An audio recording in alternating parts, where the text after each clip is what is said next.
જોઈ રહ્યા છો ગુજરાત બુલેટિન ન્યૂઝ. હવે છે અગત્યના સમાચાર. મકરબામાં અમદાવાદ ગ્રામ્ય પોલીસ હેડક્વાર્ટર ખાતે હાઈફાઈ ખાકી ભવન બનાવાયું. અમદાવાદ ગ્રામ્ય પોલીસ હેડક્વાર્ટર મકરબા ખાતે સુવિધાઓથી સજ્જ નવનિર્મિત ખાકી ભવનનું નિર્માણ થઈ ચૂક્યું છે, જેનું આજે 18 ડિસેમ્બર નાયબ મુખ્યમંત્રી હર્ષ સંઘવીના હસ્તે ઉદ્ઘાટન કરાયું હતું. આઈપીએસ અધિકારીઓ માટે જે પ્રમાણેની સુવિધાઓ આઈપીએસ મેસમાં આપવામાં આવતી હોય છે, તે પ્રકારની જ સુવિધાઓ હવે પોલીસ કર્મચારીઓ માટે પણ ઊભી કરવામાં આવી છે. 8.50 કરોડના ખર્ચે 2400 ચોરસ મીટરમાં પોલીસ ઇન્સ્પેક્ટર, પોલીસ સબ ઇન્સ્પેક્ટરથી લઈને પોલીસ કોન્સ્ટેબલ સુધીના કર્મચારીઓ માટે ખાકી ભવન તૈયાર કરવામાં આવ્યું છે. સરકારી કામ માટે જે લોકો અમદાવાદ આવે છે તેવા અધિકારીઓ અને કર્મચારીઓને આ ખાકી ભવન ખૂબ ઉપયોગી બનવાનું છે. પોલીસ હેડક્વાર્ટરમાં ખાકી ભવન જે પોલીસ માટે ટ્રાન્ઝિટ હોસ્ટેલનું કામ કરશે. અહીંયા કોઈ પણ હાઈકોર્ટમાં કોઈ પણ કેસ રીતે પોલીસ મુસાફરી કરી રહી હો તો પીઆઈથી લઈને ડીવાયએસપી શ્રી સુધી કોઈ પણ અધિકારીગણ અહીંયા રોકી શકશે. આ ખાકી ભવનનું ઉદ્ઘાટન માનનીય નાયબ મુખ્યમંત્રી શ્રી હર્ષ સંઘવી સાહેબ દ્વારા કરવામાં આવ્યું. સાથે સાથે જે અસલાલી સબ ડિવિઝન છે એમની નવનિર્મિત જે બિલ્ડિંગ છે એમનું પણ ઉદ્ઘાટન કરવામાં આવ્યું અને વિરમગામમાં જે પોલીસ લાઇન છે એમનું ખાતમુહૂર્ત કરવામાં આવ્યું.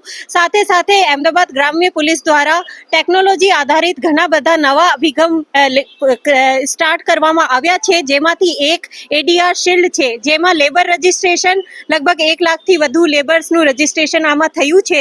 એ સાથે એચઆરએમએસ પોર્ટલ પણ છે, જેમાં તમામ પોલીસ અધિકારી કર્મચારીઓની વિગતો પણ રહેશે. તો પોલીસની જે આંતરિક વ્યવસ્થા છે એનું સુચારુ સંકલન માટે, એમનું સુચારુ રીતે એમને કાર્ય કરવા માટે એ એચઆરએમએસ પોર્ટલ જે એડીઆર શિલ્ડ હતું એમનું પણ ઉદ્ઘાટન આજે માનનીય નાયબ મુખ્યમંત્રી શ્રી હર્ષભાઈ સંઘવી દ્વારા કરવામાં આવ્યું. સાથે સાથે અભય યાત્રી જે નાગરિકોની સુરક્ષા માટે એક નવું અભિગમ છે, જેમાં ક્યુઆર કોડ આધારિત જે પણ અમારા ઓટો રિક્ષા છે ઓટો રિક્ષા પર ક્યુઆર બેઝડ સ્ટીકર લાગશે અને એમાં એમની તમામ વિગતો મળશે. તો એથી જે મુસાફરી કરી રહ્યા યાત્રીઓ છે એમની સુરક્ષા સુનિશ્ચિત થઈ જશે અને એ તમામ ડાટા જે છે એ પોલીસ પાસે રહેશે.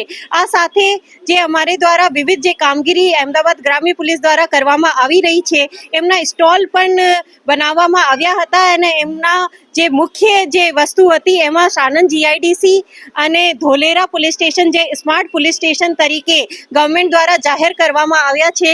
એ પોલીસ સ્ટેશનમાં શું નવા એઆઈ બેઝડ ઇન્ટેલિજન્સ સિસ્ટમ વગેરે રહેશે. સાથે સાથે નવા જે વ્હીકલ્સ છે એ વ્હીકલ્સ પણ ડ્રોન વગેરે ફેસિલિટી સાથે રહેશે. એ તમામની વ્યવસ્થા માનનીય નાયબ મુખ્યમંત્રી શ્રી દ્વારા જોવામાં આવી હતી. એ સંપૂર્ણ કાર્યક્રમ હતું. મેડમ, ગ્રામ્ય પોલીસની